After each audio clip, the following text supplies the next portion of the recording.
Você está ouvindo os Viewpoints do Place Cloud.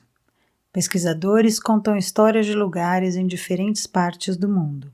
Para obter a experiência multimídia completa e apoiar os criadores, visite placecloud.io.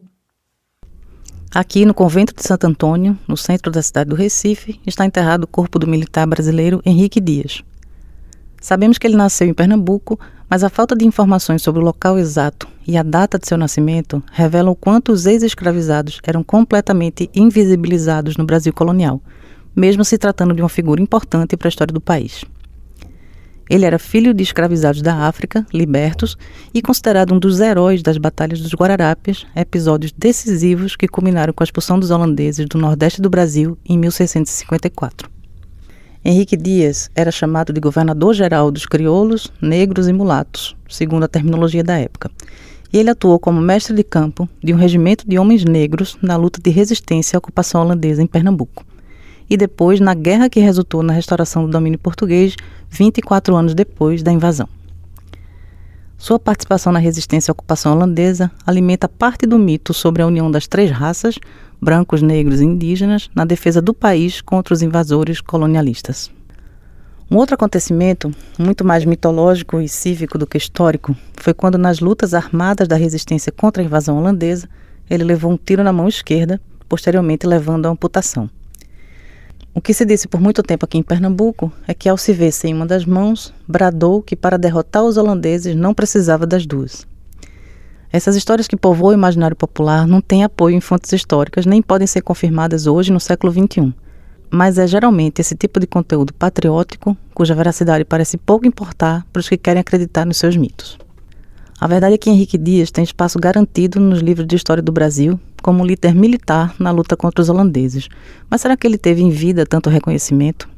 Ao contrário dos líderes brancos dos mesmos conflitos, o comandante das tropas dos homens negros não se tornou governador de lugar nenhum do Brasil ou da África, como tornaram-se os líderes brancos João Fernandes Vieira e André Vidal de Negreiros. No máximo, Henrique Dias recebeu dinheiro para dividir com seus soldados, além da comenda da Ordem de Cristo, entre outras. Cabe aqui apenas ressaltar que ele recebeu algumas comendas que nunca haviam sido concedidas a homens negros antes. Mas a gente tem que convir que esse tipo de reconhecimento é bem menos significativo do que a ascensão política de tornar-se governador de possessões coloniais.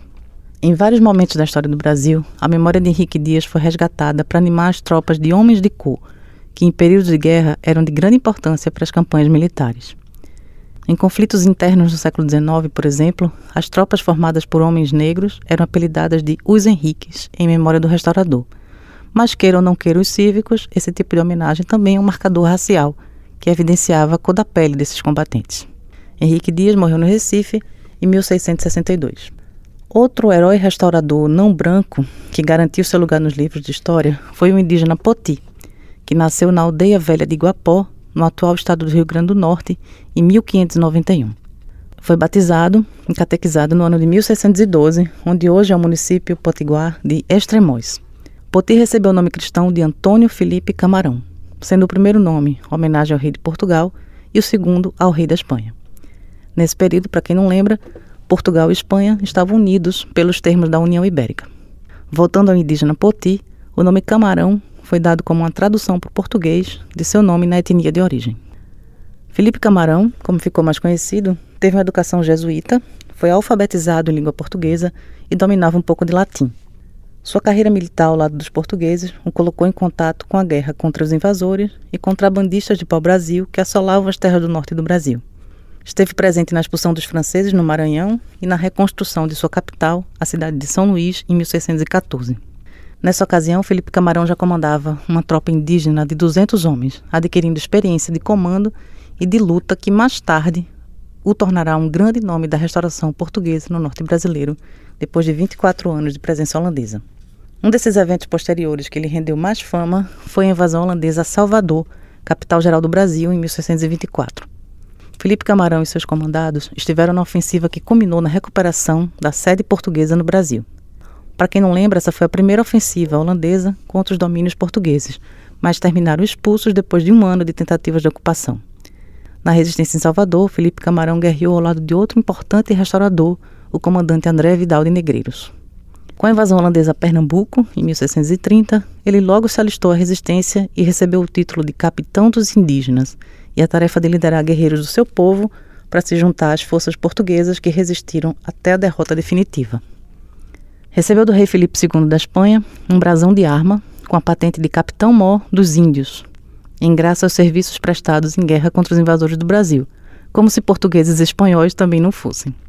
Em 1635, recebeu o título de fidalgo, acrescentando dom ao seu nome, além da comenda de Cavaleiro da Ordem de Cristo, um reconhecimento concedido aos povos subalternizados em agradecimento à participação em batalhas em defesa da monarquia.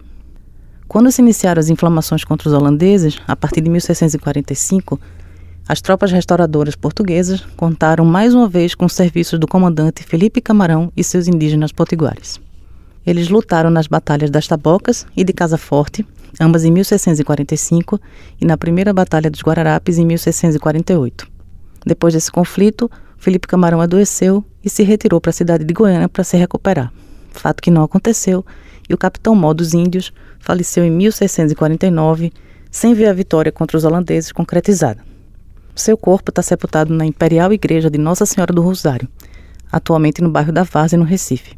Trata-se de uma pequena igreja que recebeu a visita do imperador do Brasil, Dom Pedro II, em 1859, conferindo a ela o direito de se chamar imperial e de usar em sua fachada os símbolos da coroa brasileira preservados até os dias de hoje.